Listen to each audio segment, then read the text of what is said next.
The Bike Karma Bicycle Stories podcast is brought to you with support from The Frame and Wheel, helping you turn your cycling items into cash without the hassle, and AD Bikes, the modern face of Austro Daimler bicycles. Become bike, become AD Bikes. Episode 62. Hello and welcome to the Bike Karma Bicycle and Cycling Stories podcast. I'm your host, Tom Brown. If you're here, it's because you've smiled and it's been about a bicycle. At some point in your life, whether you ride every day or whether you haven't ridden in years, the stories that are made and the humanity that we share through the smiles that we get through a bicycle are what this show is all about. It doesn't matter if you collect, ride, or wrench. It doesn't matter if you're a novice or an expert. The universe has brought you here to hear some bicycle stories. This time we talk to the founder of the Bicycle Film Festival, we talk about whether you should hammer or shred, and we also stare together over the cliff of freedom. You have tons of different podcasts that you could be listening to, and I really appreciate you coming along with me for the ride on this one. So get comfy, let's roll out.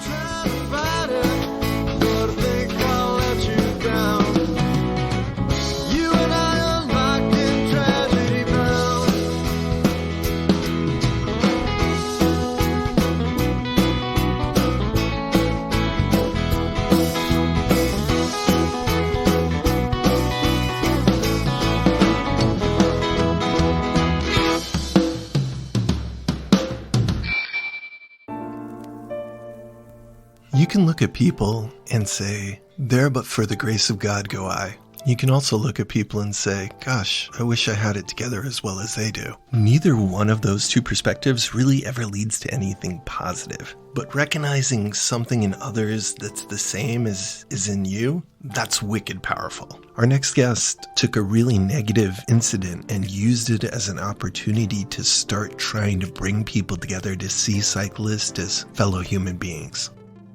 Hi, my name is Brendt Barbur. I live in New York City. I'm the founding director of Bicycle Film Festival, which I've been doing for over 20 years all around the world.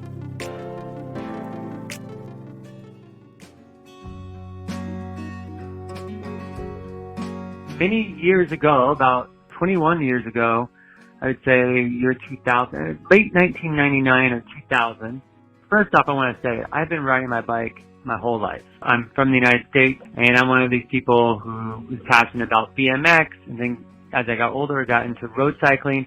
I saw this really great film with my uncle in the cinema called Breaking Away that really left a big impression on me. And I'm aging myself by saying this, but when I was in high school, an American won the Tour de France for the first time.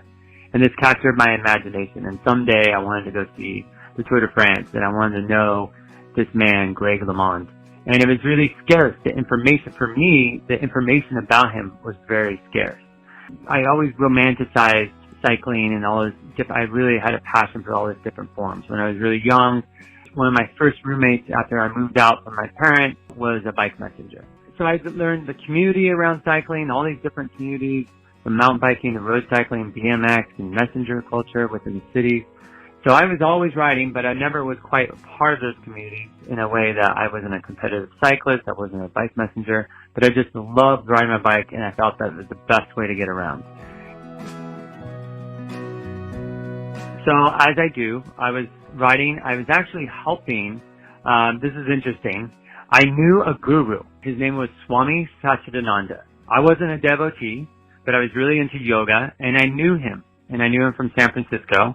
Wasn't friends necessarily with him, but I think that the people who were around him, his assistant and the people who helped him, and he was an elderly man, asked me if I could, help them out and run an errand for them because they needed someone to get something for him on the Upper East Side of New York from downtown.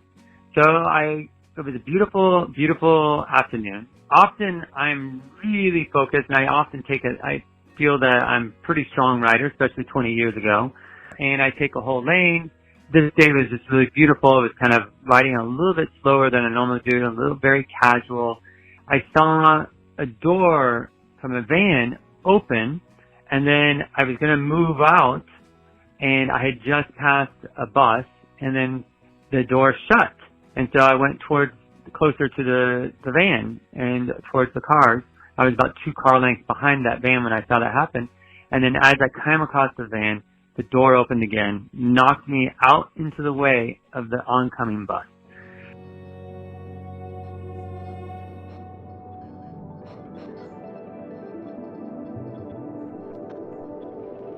Obviously, that was a pretty tragic experience.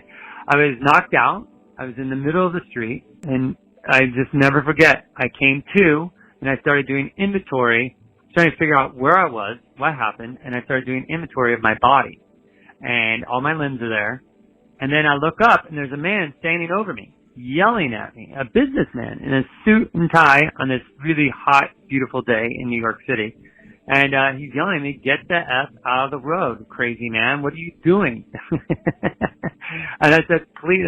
I went to speak, and it really, my voice wasn't there, and I felt that I might have broke my neck. And so I said, "Please," with this like faint voice, "please help me. Please help me." And no one helped me. There was a crowd of at least 30, 50 people. This is going towards Midtown, New York. It's like so dense.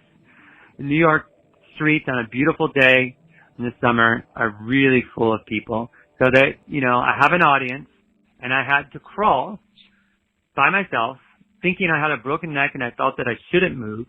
I thought I was going to get hit by another vehicle. So I crawled to the gutter, and I was lying in the gutter. And no one said anything to me until the paramedics arrived.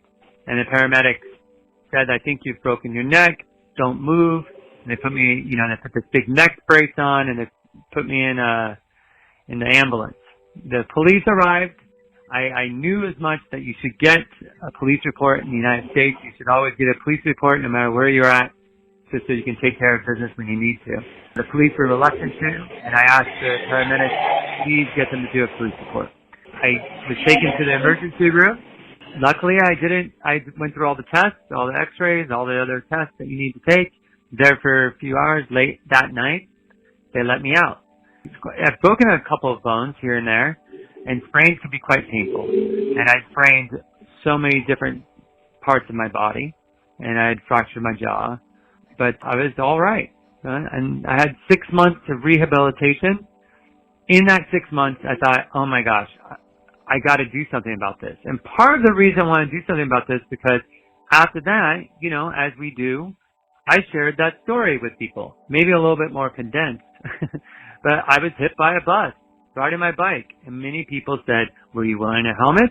"Oh, you weren't wearing a helmet? Well, that's your fault." Or, "Who rides in New York City? That is crazy.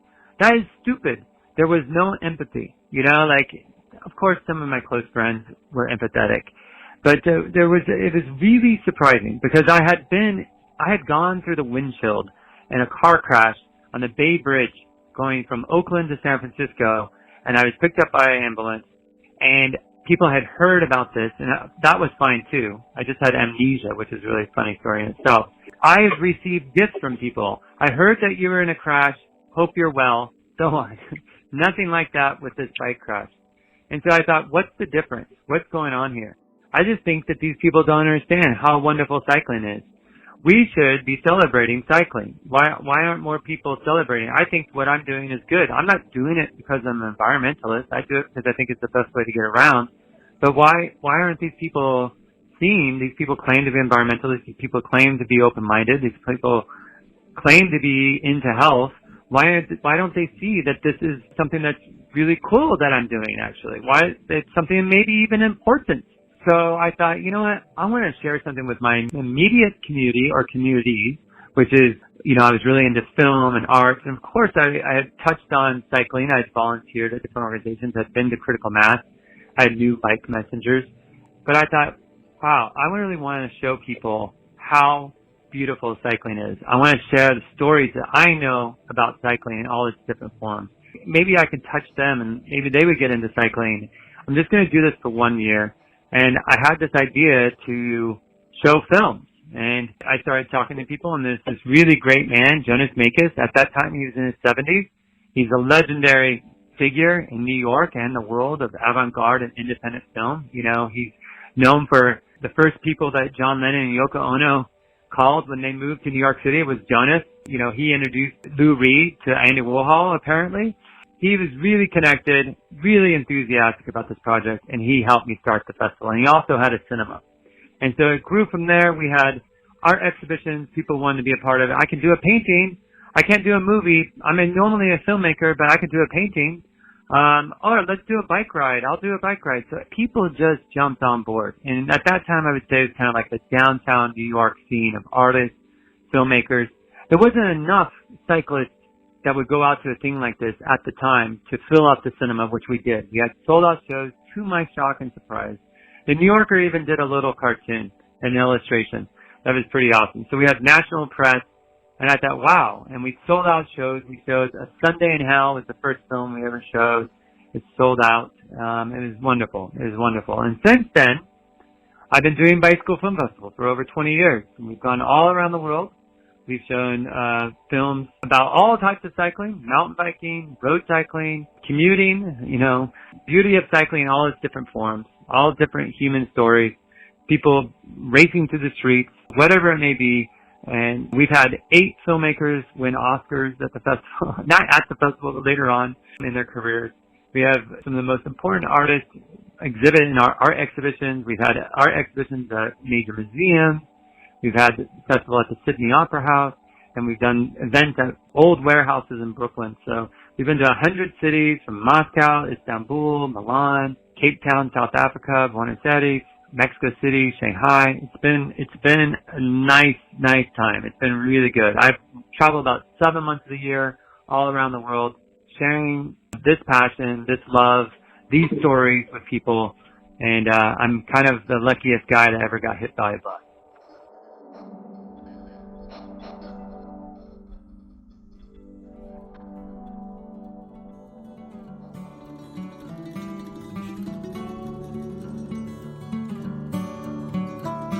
Just to show you the climate, I was invited here in New York City to a big kind of like VIP film red carpet event, and I was a VIP guest to this, and I parked my bike right in front. And the security, the door people did not like that I showed up. First off, they didn't think I even belonged there. So they just put their finger out and pointed to the back of the line as if I was trying to get in. And then the PR person came out, saw me, and said, "What are you doing back here?" So they invited me in.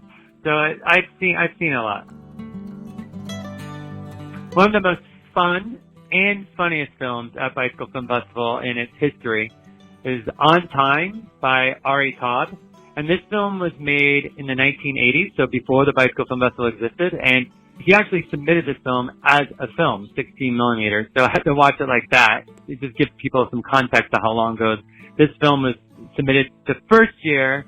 I'm not going to tell you the whole story of this film, but we only played it later because it was a little bit sensitive, because some of the joke of the film is a building blowing up, and September 11th had happened, so I didn't feel like it was like appropriate at the time, even though the film was amazing. So actually, maybe I shouldn't tell that, because that's not very fun or funny. But anyhow, what was fun and funny about that film was that Minneapolis, we saw that film the first year, and I discovered that a bike messenger company in Minneapolis is called On Time. And people loved that. And that was known within the community of cyclists. And they would sing along. The film has a soundtrack, that's original score, that has this jingle with these 80s keyboards, and you'd be like, on time, on time. So the whole crowd of 500, 600, whoever, like big sold out crowds would be cheering this and singing along or shouting along, on time, on time. And that was a lot of fun and super funny. And we would play that every year. People would go just for that experience. So that was a lot. On Time is a lot of fun. So if people want to find out more, or if they want to go watch the film festival, where would they go? We have a website, BiciCoFilmFestival.com. You know, if people want to keep in touch, I guess Instagram we're most active on, at BiciCo Film Festival on Instagram, as well as TikTok, at BiciCo Film Festival, I believe, on TikTok, and then Twitter, at BFF World. Yeah, I mean, also people can email us. You know, we are hosting virtual festivals and physical festivals all around the world. This last year we hosted 65 events. and we're doing more and more all the time. So we're very grateful to all the million of people who have come to the festival for the last 20 years, and we'll see about 20 more years to see what happens. Thank you very much. Thank you. I really had a lot of fun. Thank you.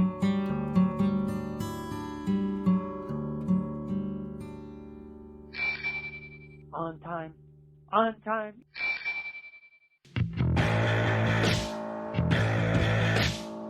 One listener of our show, Lucky Bat, had a couple of suggestions. One was in between episodes of Bike Karma, listening to the Halfway Home Bicycle podcast. It's a great show. You should check it out. And they also wanted to do shout outs to bicycle co-ops. And the ones that they wanted to give a shout out to were the Rag and Bone in Richmond, Virginia, and the Bicycle Oven in LA. And that got me thinking of my very own bicycle community bicycle shop, which is BiciCo down in Hartford. And so I texted my friend Tony and somehow tricked him into doing the ABC Quick Check for this episode. This ABC Quick Check is not a commercial, it's a PSA. It's a public service announcement. I think it was either Tony or Chris Brown who taught it to me the first time I ever heard it. So long before I became a League of American Bicyclists, LCI, league cycling instructor, there was all kind of trainings that we had to go through. The first time I heard it, I was like, God, that sounds like overkill. Really, every time you want me to check all those things?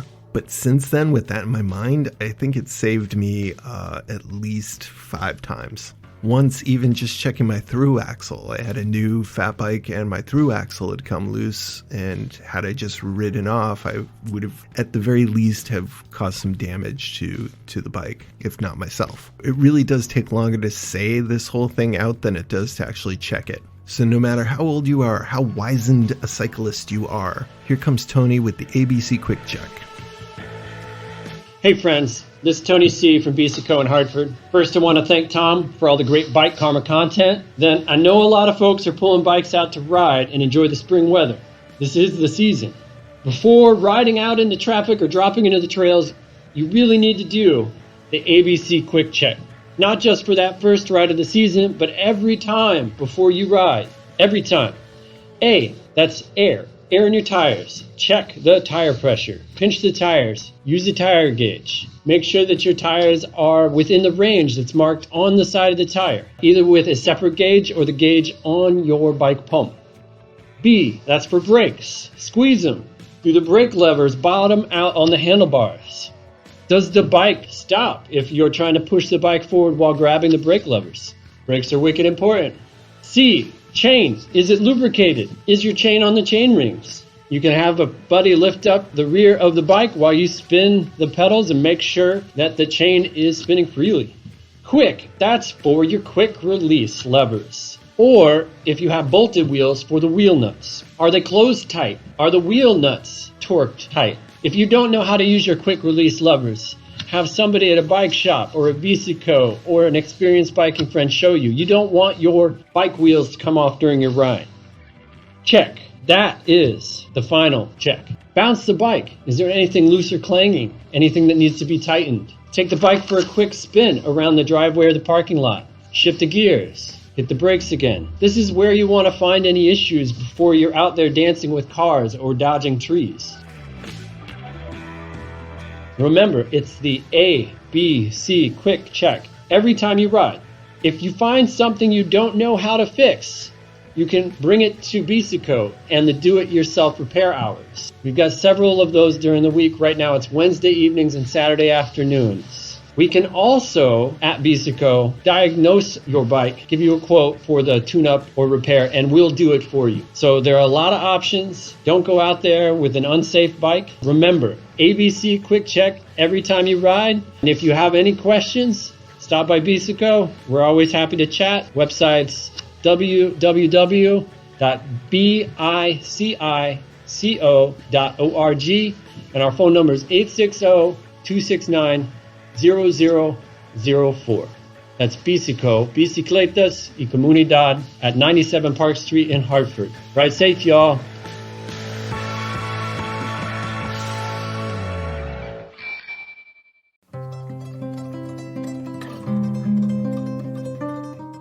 Do you have a mantra?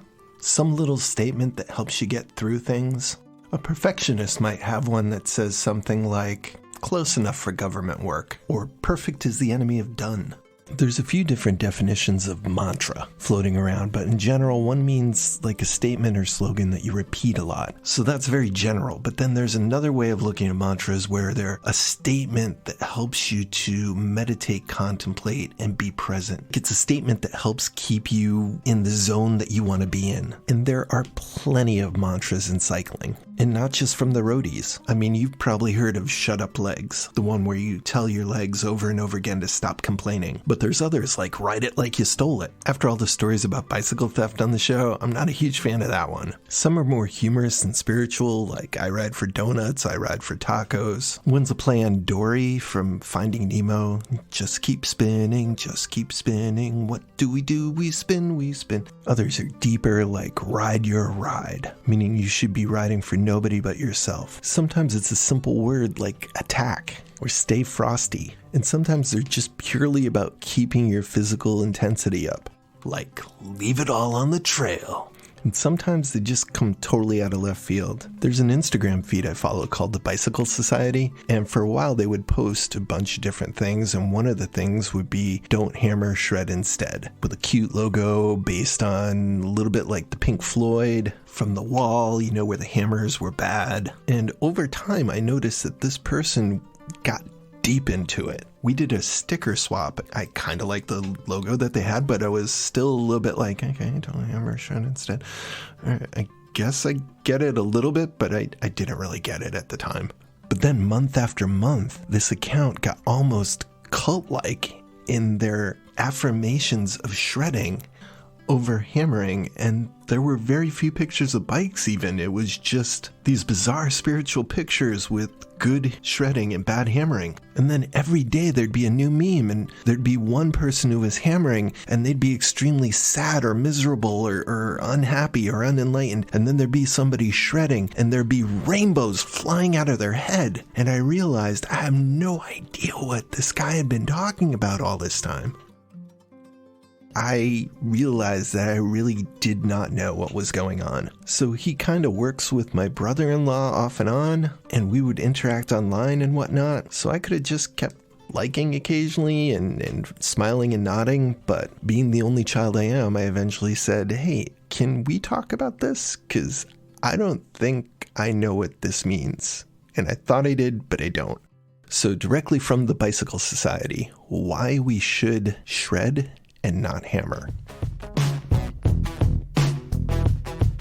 Don't hammer, shred instead. Yeah, mine's like literally a mantra. It actually is a mantra. An actual mantra, yeah. Yeah. Hello, I'm Bill from the Bike Society, and our mantra here at this Bike Society is don't hammer, shred instead. Hammering is that thing when you're riding a hard ride with someone and you're feeling sort of at this low point, and the person next to you who's feeling much better than you gives you this advice of just hammer it out. And you're usually not in a position to just hammer it out. And you think to yourself, okay, I'll just hammer this out.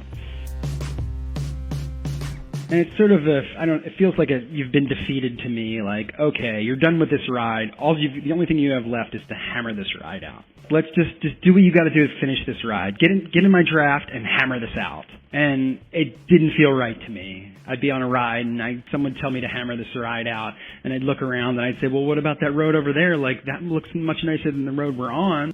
Why don't we make this ride a little bit better instead of just trying to hammer it out?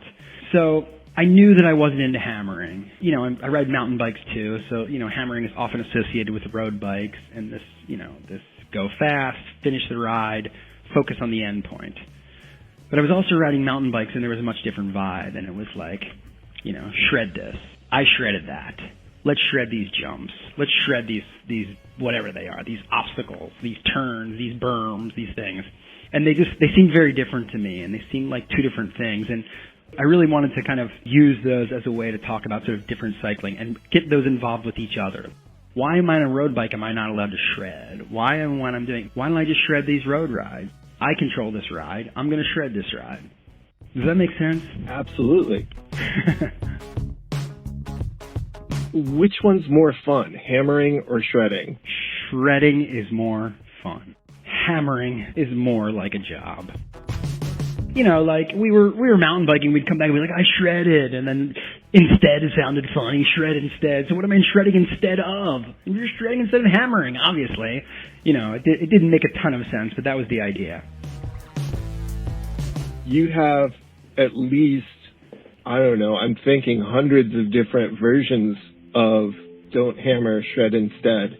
What is the calling? It's almost cult-like. Cycling is like the closest I've ever gotten to feeling religious or spiritual.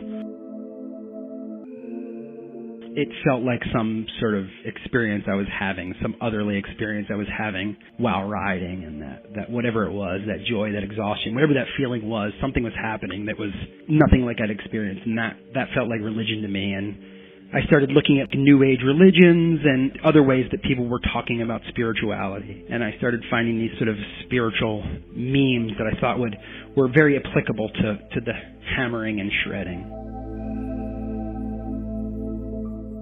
Shredding is about being present and in the moment. That's like a Ram Dass line there. I love Ram Dass.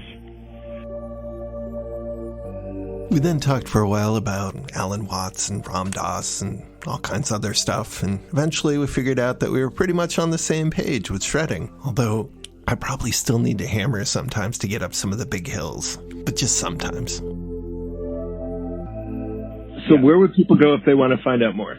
Yes, head to Instagram at Bicycle Society, learn more about hammering versus shredding, learn how to stay in the shred, and keep yourself there. All right, thank you so much. Take care. All right, see ya. Good luck, thanks.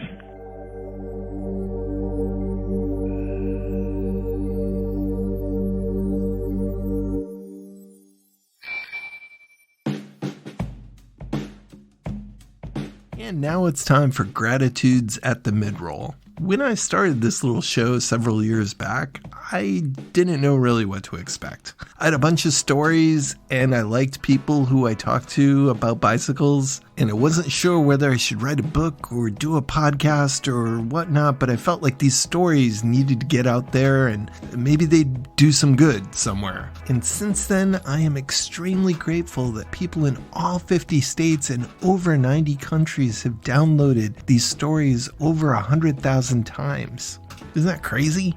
But the point, after all, is just to recognize our common humanity. And the touch point for us listening to the show is bicycles. And I appreciate everybody who shared stories, supported the show in various ways. So for helping to support the show by writing a nice review, I would like to thank Hillsboro Bill. Thank you very much for the nice review on iTunes / whatever Apple is calling it these days. Nemo, the UPS man, thank you very much for the review. And Ikioti10, thank you very much for the review. For following on Podbean, I'd like to thank Bronislava Kozdalova. Thank you very much, and sorry about my pronunciation. Julian Runikles, thank you very much for following on Podbean. Purple Steph 2008, that was easy. Thanks. And Griffvuk,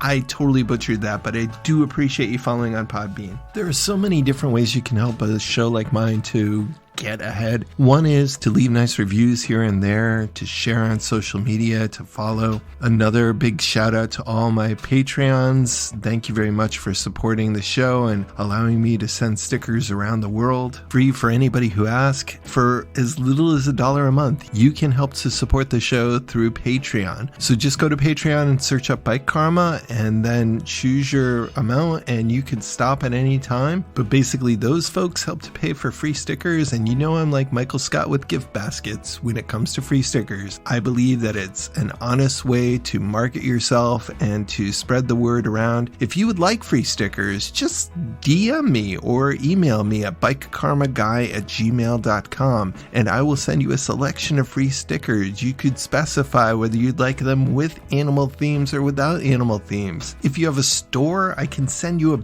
big one for the window. If you have a bike, I can send you a little one for the bike tubes. And then when your friends say, what is that sticker? You could say, hey, that's a show I listen to. It's all about bicycles and joy and humanity. And ideally, they would say, oh, I should check that out. And that's how it works. So thank you to everybody who shared, asked for stickers, put stickers up responsibly around the world. Thank you, thank you, thank you. I appreciate it. And on behalf of the people who share stories with me, they appreciate it as well, because everybody likes to throw their stories out into the ether and hopefully they'll stick somewhere and, influence somebody or make somebody smile or something. And that's what it's all about.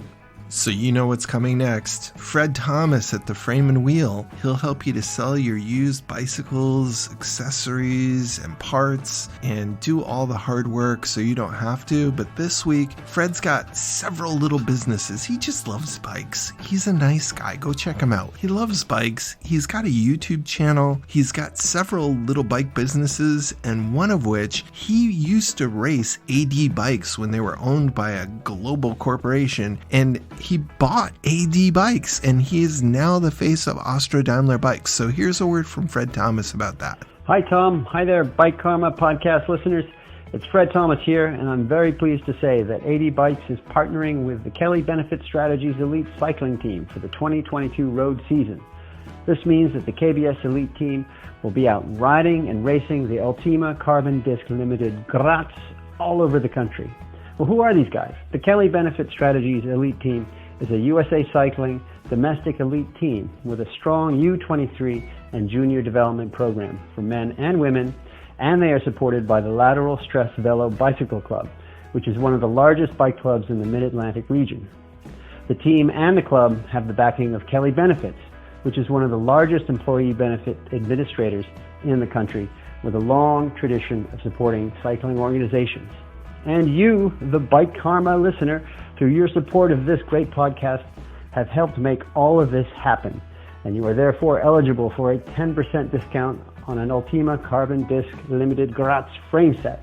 Now, this is a road racing frame set that features full carbon tube-to-tube construction, through-axle dropouts, flat mount disc brakes, 28mm tire clearance, dual Di2 mechanical shifting, BB86 bottom bracket, the American Hustle font, the iconic AD logo on the down tube, and the distinctive Graz rose silver finish.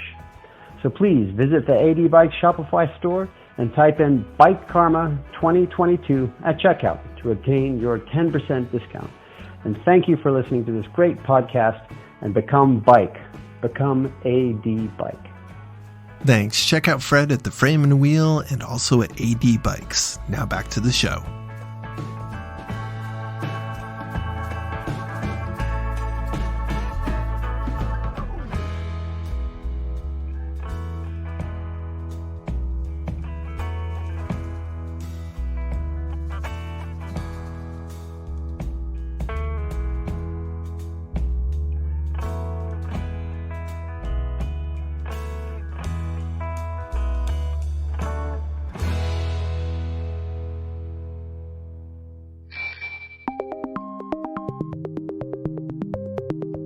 So just going to go ahead and put this out there. There's this feeling, and maybe it's best to start with a swimming analogy. When you're swimming and you're a little kid and you're walking and your toes can touch the bottom, there's a type of safety in that. And then there's this very first time where you feel your toes not touch the bottom. As you continue, they get further and further away from the bottom, and there's this dreadful anxiety mixed with excitement. And I'm not going to classify it as good or bad, because it's both. And I think this is just a human thing that happens with us, maybe, or maybe just me, but maybe with us. A little while ago, I got reminded of that feeling on the bicycle.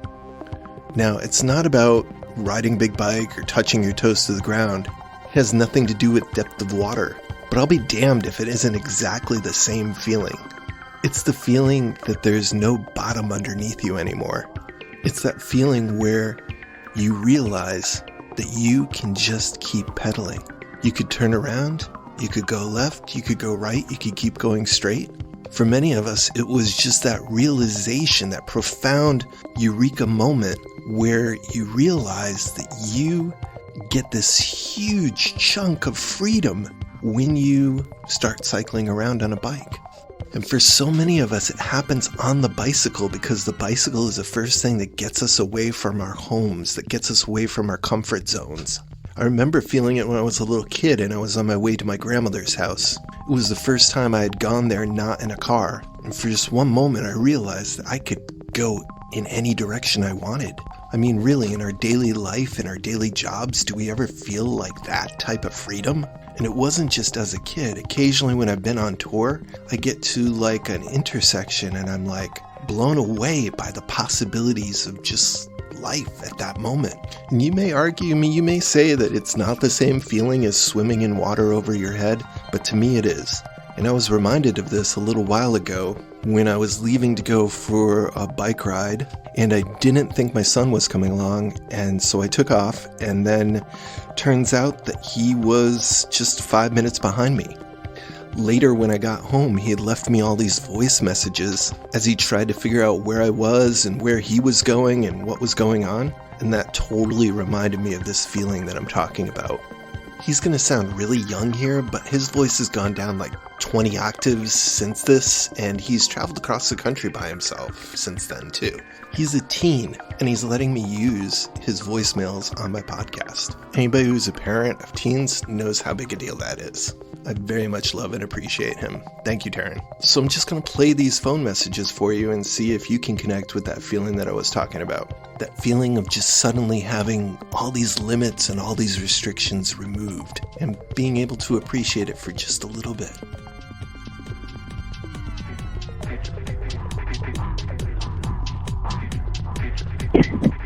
Hey Dad, I followed you, and I don't know where you were. I see 4 big orange trucks, if that helps. I'm near Willard. I see Willard. I just came off of a street.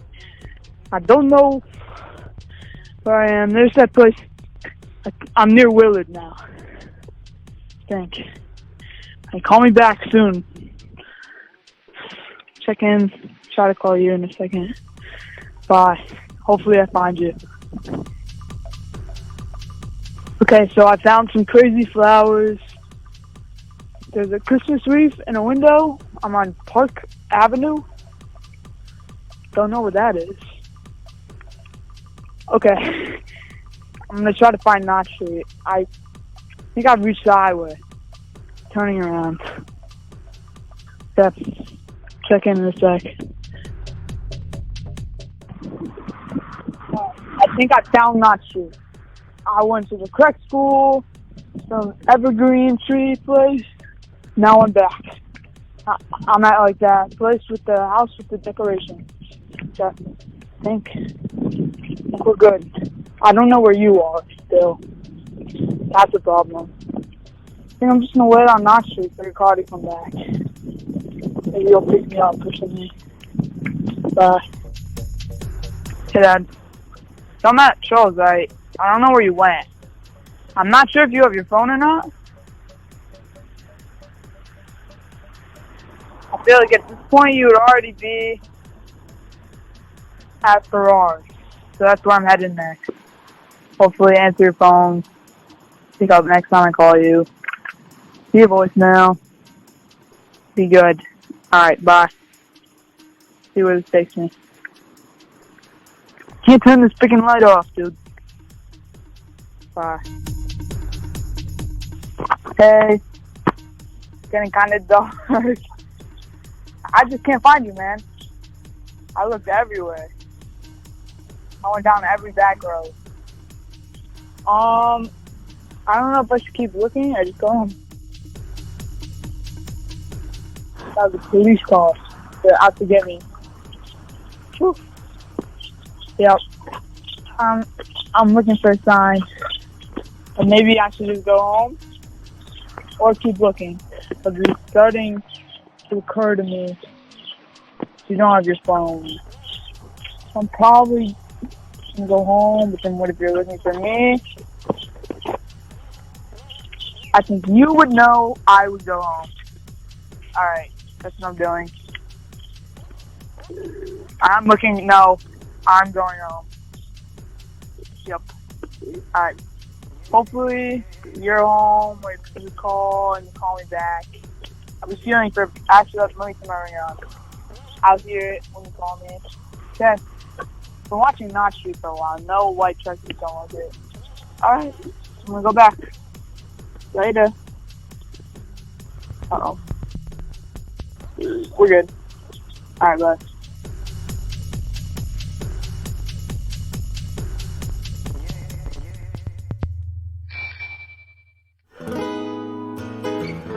Thanks for coming along for the ride on another episode of the Bike Karma Bicycle Stories podcast. I'd like to thank our guests from the Bicycle Film Festival and from the Bicycle Society and Taryn. And as always, would like to thank Keller Glass and the band Mobjack for our opening and closing theme music, which is used with permission.